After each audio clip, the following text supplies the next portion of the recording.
Hello! Welcome to Kiru Family Adventure.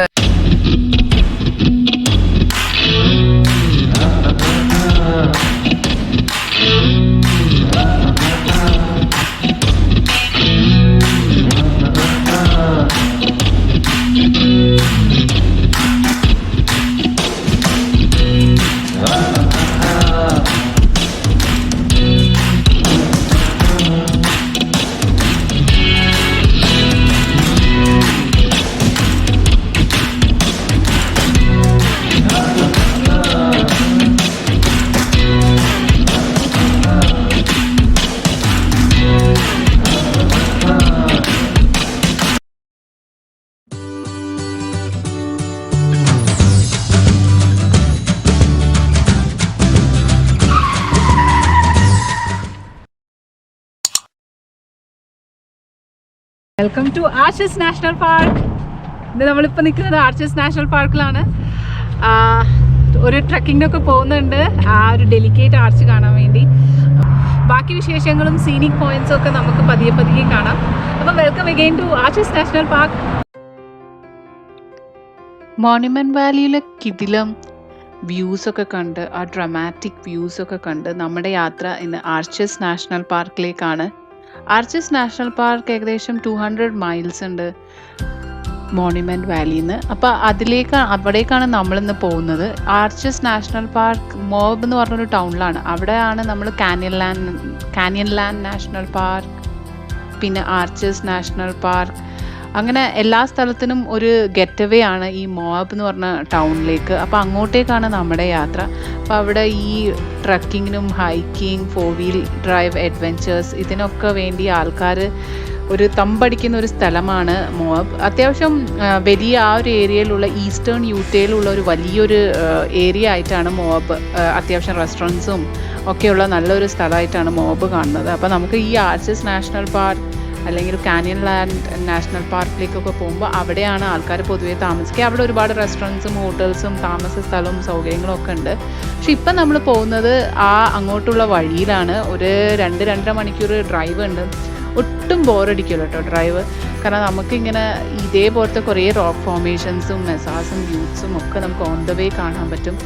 പിന്നെ ഗ്രാമങ്ങളിലൂടെയാണ് യാത്ര. തീരെ ഒട്ടും പോപ്പുലേഷനൊക്കെ അധികമൊന്നും ഇല്ലാത്ത കുറേ സ്ഥലങ്ങളിലൂടെയാണ് യാത്ര. അപ്പം നമുക്ക് ഈ അമേരിക്കൻ ഉൾഗ്രാമങ്ങൾ ഒക്കെ കാണണം അങ്ങനെയൊക്കെ ആഗ്രഹമുള്ളവർക്കൊക്കെ ഈ ഡ്രൈവ് ഒത്തിരി ഇഷ്ടപ്പെടും. ഇപ്പം ഈ ഒരു ആർച്ചസ് നാഷണൽ പാർക്ക് എന്ന് പറഞ്ഞാൽ ഭയങ്കര ഫേമസ് ആണ്. നമ്മളിപ്പോൾ അവിടെ എത്തിയിട്ടില്ല. പോകുന്ന വഴി തന്നെ നല്ല ഭംഗിയാണ്. നമുക്ക് നിർത്തി പോവാം. എവിടെയെങ്കിലുമൊക്കെ ഫോട്ടോ ഒക്കെ എടുക്കുന്നെങ്കിൽ നിർത്തി ഫോട്ടോ ഒക്കെ എടുത്ത് പതിയെ പോയാൽ മതി. പക്ഷെ ഞങ്ങളിന്ന് കുറേ ട്രക്കും അതും ഇതൊക്കെ പ്ലാൻ ചെയ്തതിനെ കൊണ്ട് എവിടെയും അധികം നിർത്തിയിട്ടില്ല. ഞങ്ങൾ പോകുന്നത് നവംബർ മാസത്തിലാണ്. അതുകൊണ്ട് നമുക്ക് ഇലകളൊക്കെ ഒരുവിധം കൊഴിഞ്ഞ് ഒക്കെ തുടങ്ങിയിട്ടുണ്ടായിരുന്നു. പിന്നെ ഫുൾ റോക്ക് ഫോർമേഷൻ ആണ് കേട്ടോ. ഇതൊക്കെ ഒരു ഡെസേർട്ട് ഏരിയ പോലത്തെ സ്ഥലമല്ലേ, അതുകൊണ്ട് റോക്ക് ഫോർമേഷൻ ആയിട്ടാണ് കാണുന്നത്. ഈ Arches National Park is very famous. യൂട്ടയുടെ സ്റ്റേറ്റ് പ്ലേറ്റിലും അങ്ങനെയൊക്കെ നമുക്ക് കാണാൻ പറ്റുന്ന ആ ഒരു ആർച്ച്, ഡെലിക്കേറ്റ് ആർച്ചിൻ്റെ ചിത്രമുള്ള ആ ഒരു പാർക്കിലേക്കാണ് നമ്മൾ പോകുന്ന വഴി ഇത്തരം ചെറിയ ടൗണുകൾ നമുക്ക് കാണാൻ വേണ്ടി പറ്റും. രസമാണ് ഇവിടുത്തെ ചെറിയ ടൗൺസൊക്കെ കാണുന്നത്, ഗ്രാമങ്ങൾ എന്ന് വേണമെങ്കിൽ പറയാം. അവിടെ പക്ഷേ എന്നാലും നമുക്കൊരു ചെറിയ ഗ്രാമത്തിൽ കൂടി ആണെങ്കിലും എല്ലാ ചെറിയ ഒരു സ്കൂളായാലും അങ്ങനത്തെ സംഭവങ്ങളൊക്കെ നമുക്ക് കാണാൻ പറ്റും കേട്ടോ. ചെറുത് every town has little something. ഒരു മെഡിക്കൽ സെൻറ്ററും അങ്ങനെയൊക്കെ ഇവിടെ ഉണ്ടാവും. അത് കഴിഞ്ഞ് ഇതേപോലെ യാത്രയാകുമ്പോൾ നമുക്ക് അവിടെ ഇങ്ങനെ കുറേ ആ ഒരു ഡെസേർട്ടിലുള്ള തരം ചെടികളും അതൊക്കെയാണ് സൈഡിൽ കാണുക. പിന്നെ ഇടയ്ക്കിടയ്ക്ക് ഇങ്ങനെ പൊന്തി വരുന്ന ഓരോ റെഡ് സ്റ്റോൺ റോക്സും ഒക്കെ കാണാം. അപ്പം ഈ Arches National Park is not a very big park. നമ്മൾ യെല്ലോ സ്റ്റോണൊക്കെ പോയിട്ടൊക്കെ ഉണ്ടെങ്കിൽ നമുക്ക് 1-2 ദിവസത്തിനുള്ളിൽ ട്രക്ക് ചെയ്യുന്നവർക്ക്, ഹൈക്ക് ചെയ്യുന്നവർക്ക് കൂടുതൽ ഹൈക്ക് ചെയ്ത് നിൽക്കാം. പക്ഷെ എന്നാലും it's not a very big park. പക്ഷേ ഏറ്റവും തിരക്കുള്ളൊരു പാർക്കാണ് ഈ ആർച്ചസ് നാഷണൽ പാർക്ക്. അത്യാവശ്യം യൂട്ടയിൽ തന്നെ അത്യാവശ്യം നല്ല തിരക്കുള്ളൊരു സ്ഥലമാണ് ഈ ആർച്ചസ് നാഷണൽ പാർക്ക്. അപ്പം സമയത്തിനും അനുസരിച്ചൊക്കെ പോകണം. ഞങ്ങൾ നവംബറിൽ പോയതുകൊണ്ട്, പ്രത്യേകിച്ച് കൊറോണൻ്റെ സമയത്ത് പോയതിനെ കൊണ്ട് തിരക്ക് കുറവാണെന്നാണ് വിചാരിച്ചത്. പക്ഷെ അങ്ങനെയൊന്നും ഉണ്ടായിരുന്നില്ല. മേ ബി ആൾക്കാരൊക്കെ കൂടെ ആ ഒരു സമയത്ത് ഇറങ്ങിയിട്ടുണ്ട്. കാരണം ഈ സമ്മർ സമയം ഇസ് വെരി ഹോട്ട്. ടെമ്പറേച്ചർ 100 വരെയൊക്കെ പോവും. അതുകൊണ്ട് തന്നെ സ്പ്രിങ്ങും ഫോളുമാണ് ഏകദേശം നല്ലൊരു സമയമായിട്ട് കാണുന്നത്. ഇത്തിരി അത്യാവശ്യം തണുപ്പൊക്കെ ഉണ്ടെങ്കിൽ പോലും ഞങ്ങൾ ഷിക്കാഗോ എന്നൊക്കെ വരുന്നതിനെ കൊണ്ട് ഞങ്ങൾക്ക് ഇതൊന്നും ഒരു തണുപ്പായിട്ട് തോന്നില്ല. ഞങ്ങൾക്ക് നല്ലൊരു കാലാവസ്ഥയായിരുന്നു. ചെറിയ ജാക്കറ്റൊക്കെ ഇടണം ഹൈക്കൊക്കെ ചെയ്യുമ്പോൾ, but it was not uncomfortable ആയിട്ട് ഒട്ടും തോന്നിയിട്ടില്ല. അപ്പോൾ I would definitely recommend going to Arches National Park. അതിൻ്റെ ഇടയിൽ കൂടെ നമ്മളിപ്പം പോകുന്നത് കാനിയൻലാൻഡ് നാഷണൽ പാർക്കിൻ്റെ ഏതൊക്കെയൊക്കെ വഴികൾ കൂടിയൊക്കെയാണ് പോകുന്നത്. ഞങ്ങൾ ആ പാർക്കിലോട്ട് കയറിയില്ല, പക്ഷേ അവിടുന്ന് ഇവിടുന്നൊക്കെ ആയിട്ട് എന്തൊക്കെയോ വ്യൂസൊക്കെ നമുക്ക് കിട്ടുന്നുണ്ടാവും. നമുക്ക് റോഡിൽ തന്നെ കാണാം ആർച്ചസൊക്കെ നല്ല കിടിലമായിട്ട് കണ്ടുകൊണ്ടിരിക്കാം. ആർച്ചസും ഈ മെസാസ് ആൻഡ് വ്യൂസ് ഞാൻ കഴിഞ്ഞ പ്രാവശ്യം പറഞ്ഞിട്ടുണ്ട്. ഒരു തരം ഹില്ലുകളാണ്. അത് ഫ്ലാറ്റ് ആണെങ്കിൽ മെസാസ് അല്ലെങ്കിൽ വ്യൂസ്, അങ്ങനെ ആണ് അതിനെ ഡിഫറൻഷ്യേറ്റ് ചെയ്തിരിക്കുന്നത്. പിന്നെ അതാ ഇങ്ങനെ നീണ്ടു വലിഞ്ഞ് ലാൻഡ്സ് ഒന്നും പ്രത്യേകിച്ചൊന്നുമില്ല. ഇത് ഇനി ഈ പച്ചപ്പൊന്നും ഇഷ്ടമില്ലാത്ത ആൾക്കാർക്ക് ഇങ്ങനത്തെ ഒരു സ്ഥലം ഇഷ്ടപ്പെടുമെന്ന് അറിയില്ല. ഒരു ഡെസേർട്ട് ഇതാണ്, പക്ഷെ ഒരു അത്ഭുതമാണ് ഇങ്ങനെ ആർച്ചസ്, എന്താ പറയുക, ഏറ്റവും ഡെൻസ്ലി നാച്ചുറൽ ആർച്ചസ് ഉള്ളൊരു പാർക്കാണ് ആർച്ചസ് നാഷണൽ പാർക്ക്. ലോകത്തിൽ തന്നെ ഏറ്റവും കൂടുതൽ ആർച്ചസ് ഒരു സ്ഥലത്ത് നാച്ചുറലായിട്ട് ഫോം ചെയ്തിരിക്കുന്ന പാർക്കാണ്. അപ്പം ഞാൻ ഇതിന് മുന്നേ ഞങ്ങൾ മോണുമെൻറ്റ് വാലിയിലായിരുന്നു എന്ന് പറഞ്ഞല്ലോ. മോണുമെൻറ്റ് വാലി ഈസ് ഭയങ്കര ഡെസേർട്ടഡ് തന്നെയാണ് മോണുമെൻറ്റ് വാലിയിൽ. അപ്പോൾ അവിടുന്ന് ഞങ്ങൾക്ക് അധികം നല്ല ഭക്ഷണമൊന്നും കിട്ടിയില്ല. നല്ല ഭക്ഷണം എന്ന് പറഞ്ഞാൽ അവിടെ റെസ്റ്റോറൻറ്റ്സ് ഒക്കെ കുറവാണ്. ആ ഒരു ഏരിയയിൽ ഒരു റെസ്റ്റോറൻറ്റൊക്കെ ഉള്ളൂ. അപ്പോൾ ഞങ്ങൾക്ക് നല്ല വിശക്കുന്നുണ്ടായിരുന്നു. അപ്പം നമ്മൾ ഒരു ടൗൺ എത്തി, മോബാണെന്ന് തോന്നുന്നു കേട്ടോ. മോബ് ടൗണിൽ എത്തി. അപ്പം നമ്മൾ ആദ്യം തന്നെ ഭക്ഷണം കഴിക്കാൻ വേണ്ടി പോയി. നല്ല റെസ്റ്റോറൻ്റ് ആയിരുന്നു. ആസ് യൂഷ്വൽ ഞങ്ങളുടെ ഫേവറേറ്റ് മെക്സിക്കൻ റെസ്റ്റോറൻറ്റിലേക്ക് പോയി. കിടിലം ആയിട്ട് നല്ല ഫുഡായിരുന്നു കണ്ടോ. ടാക്കോസ്, പിന്നെന്താ ഗുവാക്കമോളെ, ചിപ്സ് തിന്നു കഴിഞ്ഞു. ഇത് തിന്നുമ്പോൾ ഞാൻ എപ്പോഴും ഷൂട്ട് ചെയ്യാൻ മറന്നു. I was so hungry I had. അതൊക്കെ ഫുഡൊക്കെ കഴിഞ്ഞ് ഞങ്ങൾ നേരെ ആർച്ചസ് പാർക്കിലേക്ക് യാത്ര തുടങ്ങി. അപ്പോൾ ആർച്ചസ് പാർക്കിലേക്ക് പോകുമ്പോൾ തന്നെ നമുക്ക് കാണാം ഏകദേശം എല്ലാം ഒരു ഡിഫറെൻ്റായ ഒരുപാട് റെഡ് സ്റ്റോൺസ് ഒക്കെ ഫോം ആയിട്ടിരിക്കുന്നത് കാണാം. അപ്പോൾ ഈ ഒരു ഏരിയ മില്യൺസ് ഓഫ് ഇയേഴ്സ് ഒക്കെ ഒരു സോൾട്ട് ബെഡ് ആയിരുന്നു. ആ സോൾട്ട് ബെഡ് പിന്നെ ഫ്ലഡും മഴയും അങ്ങനെ കുറേ കാരണങ്ങളും ഒക്കെ ആയിട്ട് അത് ഇറപ്റ്റ് ചെയ്തിട്ടാണ് ഇങ്ങനത്തെ ആർച്ചസ് ഫോം ആയിട്ട് വന്നിരിക്കണമെന്നാണ് പറയണത്. അപ്പം നമ്മൾ ആർച്ചസ് നാഷണൽ പാർക്കിലേക്ക് എൻ്റർ ചെയ്യാണ്. അപ്പോൾ ഇവിടെ നാഷണൽ പാർക്കിൽ $30 അങ്ങനെയൊക്കെ എന്തൊക്കെയോ ഫീസ് ഉണ്ട് കേട്ടോ.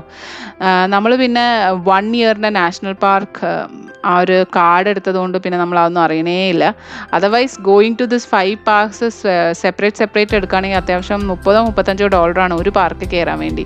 സോ നമ്മൾ ഈ നാഷണൽ പാർക്കിലൊക്കെ പോകുന്ന ആളുകളാണെങ്കിൽ തീർച്ചയായും ഒരു നാഷണൽ പാർക്ക് പാസ് ഒരു കൊല്ലത്തേക്ക് എടുക്കുക. അത് $100 ആണ്, which would be well worth. കാരണം ഞങ്ങൾ ഈ ഒരു ട്രിപ്പിൽ തന്നെ 4-5 നാഷണൽ പാർക്ക് കവർ ചെയ്തിട്ടുണ്ടായിരുന്നു. സോ ഞങ്ങൾക്കത് നല്ലതായിരുന്നു. അപ്പം ഇതാണ് ഇതിലേക്ക് കയറുന്ന വഴികളാണ്. നാഷണൽ പാർക്ക് എത്തുന്നതിന് മുമ്പ് അതിലേക്ക് ഇങ്ങനെ തൊട്ട് കയറുന്ന വഴികളാണ്. So you can see here. താഴത്തേക്കൊക്കെ നല്ല വ്യൂ ആട്ടോ. പിന്നെ ഞങ്ങൾക്ക് ഇന്ന് ഡെലിക്കേറ്റ് ആർക്ക് ഹൈക്ക് ചെയ്യണ്ട. അതിൻ്റെ സൺസെറ്റ് ഹൈക്കിന് വേണ്ടിയാണ് പോകുന്നത്. പക്ഷെ ആകെ ക്ലൗഡി ആയി കിടക്കുകയാണ്. അത് കണ്ടപ്പോൾ ആ ഒരു ആർച്ചിൽ ആക്ച്വലി ഈവനിങ് ആയിക്കഴിഞ്ഞാൽ സൺ ഒരു ഗോൾഡൻ ഗ്ലോ ഒക്കെ ആയിട്ട് അത് കാണാനാണ് നമ്മുടെ ഇന്നത്തെ ഒരു പുറപാട്. അപ്പോൾ ഞങ്ങൾ നേരത്തെ പോവാം. പക്ഷേ ആകെ ക്ലൗഡി ആയി കിടക്കുക, നിങ്ങൾ ഈ കാണുന്ന പോലെ. അപ്പോൾ ക്ലൗഡി ആയതുകൊണ്ട് തന്നെ ആ മനസ്സിലൊരു സുഖമില്ല. ബട്ട് സ്റ്റിൽ എനിവേസ് നമുക്ക് നേച്ചറിൻ്റെ സംഭവങ്ങളൊന്നും നമ്മുടെ കൺട്രോൾ അല്ലല്ലോ. But still it was not rainy or അങ്ങനത്തെ പ്രശ്നങ്ങളൊന്നും ഉണ്ടായിരുന്നില്ല. സ്റ്റിൽ ഇത് കാണാത്തതായതുകൊണ്ട് കാണും. പിന്നെ ഞങ്ങൾ 2 ദിവസം ഇവിടെ ഉണ്ട്. അപ്പം പിന്നെ നാളെ വേണമെങ്കിൽ, പക്ഷേ ഹൈക്ക് ഇന്ന് തന്നെ എടുക്കും. അപ്പോൾ ഈ പോകുന്ന വഴി നിങ്ങൾക്ക് കാണാം വലിയ ഹ്യൂജ് റെഡ് സ്റ്റോൺ ക്ലിഫ്സും അങ്ങനെ ചെറിയ സംഭവങ്ങളൊക്കെ ആയിട്ടാണ് ഇവിടെ. അപ്പം മറ്റ് പാർക്കുകളിൽ നിന്ന് വ്യത്യസ്തമായിട്ട് ഒരു എൻട്രൻസേ ഉള്ളൂ. ഈ യെല്ലോ സ്റ്റോണൊക്കെ നമുക്ക് പോയിട്ടുണ്ടെങ്കിൽ 4-5 എൻട്രൻസ് ആണ്. ഇതിന് ഒരു എൻട്രൻസേ ഉള്ളൂ. അത്യാവശ്യം അധികം ഹൈക്കൊന്നും ചെയ്യാത്തവർക്ക് സുഖമായിട്ട് ഒരു ദിവസത്തെ തന്നെ ഈ പാർക്കിലേക്ക് സംഭവങ്ങളൊക്കെ കണ്ടു തീർക്കാൻ വേണ്ടി പറ്റും. പക്ഷെ ഞങ്ങൾ 2-3 ഹൈക്ക് പ്ലാൻ ചെയ്തിട്ടുണ്ട്. സോ യു ക്യാൻ സീ ഞങ്ങൾ ആ ഡെലിക്കേറ്റ് ആർച്ചിലേക്ക് പോകുന്നതിന് മുന്നേ ആദ്യം അതിലുള്ള കുറച്ച് വ്യൂ പോയിൻറ്റ്സിലൊക്കെ, ആ വഴി പോകുന്നതിൻ്റെ വ്യൂ പോയിൻറ്റ്സിലൊക്കെ നിർത്തി കണ്ടാണ് പോകുന്നത്. So this is the first view point. പേരൊന്നും എനിക്ക് ഓർമ്മയില്ല, അവിടെ ഉണ്ടാവും മിക്കവാറും. സോ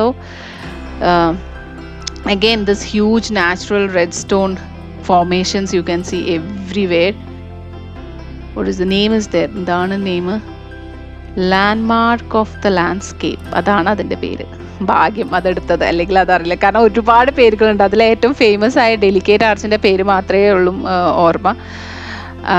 പിന്നെ നമ്മൾ ഈ യൂട്ടാ സ്റ്റേറ്റ് പ്ലേറ്റ് ഒക്കെ കണ്ടവർക്ക് അറിയാം, അതിലൊക്കെ ഈ നാഷണൽ ആർച്ചിൻ്റെ ഒരു ചിത്രം എല്ലാ സ്ഥലത്തും, ഈ ഒരു ആർച്ചിൻ്റെ ചിത്രം എല്ലാ സ്ഥലത്തും ഉണ്ട്. പിന്നെ പോസ്റ്റേജ് സ്റ്റാമ്പ്, അത് മാത്രമല്ല പോസ്റ്റേജ് സ്റ്റാമ്പിലും ഉണ്ട്. ഈ സാൻഡ്സ്റ്റോൺ ഫോർമേഷൻ സ്റ്റാൻഡ്സ് അലോൺ, ഈ ഒരു ഡെലിക്കേറ്റ് ആർച്ച് മറ്റ് സാൻഡ്സ്റ്റോൺ ഫോർമേഷൻ നിന്നത് സ്റ്റാൻഡ്സ് സെപ്പറേറ്റ് ആയിട്ട് നിൽക്കും. അതാണ് ആ ഒരു ഡെലിക്കേറ്റ് ആർച്ചിൻ്റെ പ്രത്യേകത. ഇത് നല്ല രസമായിരുന്നു കേട്ടോ. ബാലൻസ് റോക്ക് ഫോർമേഷൻ വ്യൂ പോയിന്റിലേക്ക് വന്നു. ആ കാണുന്നതാണ് ബാലൻസ് റോക്ക്. ഞങ്ങൾ അവിടെ ഒരു ചെറിയൊരു കുട്ടി ട്രക്ക് ഉണ്ട്, അതിനുവേണ്ടി പോവാണ്. ഫസ്റ്റ് ബാലൻസ് റോക്ക് ട്രക്കിലേക്ക് പോവാം. കാണാം. 128 ഫീറ്റ് അല്ലെങ്കിൽ 39 മീറ്ററിലുള്ള ഈ ഒരു ബാലൻസ് റോക്ക് ഒരു അതിശയം പോലെ തന്നെ തോന്നും. പിന്നെ ഒത്തിരി നമുക്ക് നടക്കാനില്ല, പെട്ടെന്ന് തന്നെ ഈ ഒരു ബാലൻസ് റോക്കിലേക്ക് എത്തും. ആ വ്യൂ പോയിന്റിൽ നിന്ന് നിങ്ങൾക്ക് പറഞ്ഞ ഒരു സുഖമായി പേഡ് പാത്ത് ഉണ്ട്. പക്ഷേ ഇത് നമുക്ക് ബാലൻസ് റോക്ക് എന്നൊക്കെ പേരൊക്കെ ഉണ്ടെങ്കിലും ഇറോഷൻ സംഭവിച്ചുകൊണ്ടിരിക്കുകയാണ് ഈ ബാലൻസ് റോക്കിൻ്റെ. ഈ 4 ബില്യൺ പൗണ്ടോ അങ്ങനെ 4 മില്യൺ kg എന്തോ ഉണ്ട് ഇതിൻ്റെ വെയിറ്റ്. ഇത് ഇറോഷൻ സംഭവിച്ച് ഒരുപക്ഷെ വരുന്ന ഫ്യൂച്ചറിൽ അത് തലകുത്തി വീഴാനൊക്കെ ചാൻസ് ഉണ്ട്. അപ്പോൾ പോകേണ്ടവരൊക്കെ പെട്ടെന്ന് പോയി കാണാം. You never know, this natural features നമുക്ക് അധിക കാലമൊന്നും ഉണ്ടാവില്ല. It's amazing. ഇറ്റ് വാസ് അത്ര ജയൻ്റാണ്. നമ്മൾ ഈ ഇതിൽ കാണുമ്പോൾ നിങ്ങൾക്ക് എന്താ അതിൻ്റെ ഒരു വലുപ്പം മനസ്സിലാവുന്നുണ്ട്, പക്ഷെ നേരിട്ട് കാണാൻ പോകുമ്പോൾ നമ്മൾ അതിൻ്റെ അവിടെ പൊടിയായിട്ടിരിക്കും. പിന്നെ അവിടെ നിന്ന് ഈ കാണുന്ന ആ ഒരു പോയിന്റിൽ നിന്ന് തന്നെ കാണുന്ന ഒരു ഇതാണ് ആ ദൂരെ കാണുന്ന മൗണ്ടൻ റേഞ്ചസ്, ലാസാൽ മൗണ്ടൻ റേഞ്ചസ് എന്നാണ് പറയുന്നത്. അപ്പം കുറച്ചും കൂടി വിൻ്റർ സമയത്തൊക്കെ വന്നു കഴിഞ്ഞാൽ നമ്മൾ നോക്കുന്ന പിക്ചേഴ്സ്, ഗൂഗിളൊക്കെ പിക്ചേഴ്സ് നോക്കുമ്പോൾ ഈ ഒരു മൗണ്ടൻ പീക്സ് ശരിക്കും ഈ റെഡ് റോക്ക് ഫോർമേഷൻ്റെ പിറകെ മഞ്ഞൊക്കെ ആയിട്ട് നിൽക്കുന്നത് കാണാൻ നല്ല ഭംഗിയാണ്. ഇതാ ഇവിടെ നിന്നുള്ള ആ ഒരു പോയിന്റ് തന്നെയാണ്. It's beautiful. Those mountain ranges are very beautiful. പിന്നെ ഇവിടെ നിന്നൊക്കെ ആൾക്കാർ ഹൈക്ക് ചെയ്യുന്നുണ്ട് കേട്ടോ. നമുക്കിവിടെ എവിടെ വേണമെങ്കിലും ഹൈക്കിംഗ് പോയിൻറ്റ്സും അങ്ങനെയൊക്കെ ഉണ്ട്. മിക്കതിനും അങ്ങനെ ഒരു പേവ്ഡ് ട്രെയിൽസ് ഒന്നും ഉണ്ടാവില്ല. ബട്ട് ദെൻ നല്ല എവിഡ് ഹൈക്കേഴ്സൊക്കെ ഉണ്ടെങ്കിൽ സുഖമായിട്ട് പോവാം. അങ്ങനെ നമ്മൾ ആദ്യത്തെ ദിവസം ഒരുപാടൊന്നും ചെയ്തില്ല. പോകുന്ന വഴിയിലുള്ള ബാലൻസ് റോക്കും പിന്നെ 1-2 പോയിന്റും ജസ്റ്റ് ഒന്ന് നിർത്തി. പിറ്റേന്നാണ് ഞങ്ങളുടെ മെയിൻ ഹൈക്ക്. ഇന്ന് നമ്മൾ പോകാൻ പോകുന്നത് ആർച്ചസ് നാഷണൽ പാർക്കിൻ്റെ ആ ഫേമസ് ആയിട്ടുള്ള ഡെലിക്കേറ്റ് ആർച്ച് ഹൈക്കിലേക്കാണ്. അത്യാവശ്യം നല്ല സ്ട്രെനസ്, മിഡിൽ ടു ആവറേജ് ടു കുറച്ച് എലിവേഷനൊക്കെ ഉള്ള ഹൈക്കാണ്. കുറച്ചൊരു ബുദ്ധിമുട്ടായിട്ടുള്ള ഹൈക്കാണ്. 3 മൈലേ ഉള്ളൂ അപ്പ് ആൻഡ് ഡൗൺ. 3 മൈൽ എന്ന് പറയുമ്പോൾ 4.5 കിലോമീറ്റർ ഒക്കെ കാണും, അത്രയേ ഉള്ളൂ. പക്ഷേ that doesn't mean it's easy. Steep elevation ആണ്. പിള്ളേരെയും കൊണ്ട് അങ്ങനെ തണലും അങ്ങനെയൊന്നുമില്ല. പോകുന്ന വഴിയും വലിയ ഭംഗിയൊന്നും ഇല്ല എന്നൊക്കെയാണ് വായിച്ചത്. Anyways let us see. അടുത്ത എപ്പിസോഡിൽ ഈ ഒരു ഡെലിക്കേറ്റ് ആർച്ച് പിള്ളേരെ കൊണ്ട് എങ്ങനെയാണ് ഹൈക്ക് ചെയ്യുന്നുള്ള കാഴ്ചകളാണ് നിങ്ങൾക്ക് കാണാൻ വേണ്ടി പോകുന്നത്. So this is A must hike. അത് കണ്ടു കഴിഞ്ഞാൽ നിങ്ങൾക്ക് മനസ്സിലാവും. അപ്പം അടുത്ത ആഴ്ച കാണുന്നത് വരെ ബൈ ആൻഡ് ടേക്ക് കെയർ. അപ്പോൾ സീ യു സൂൺ.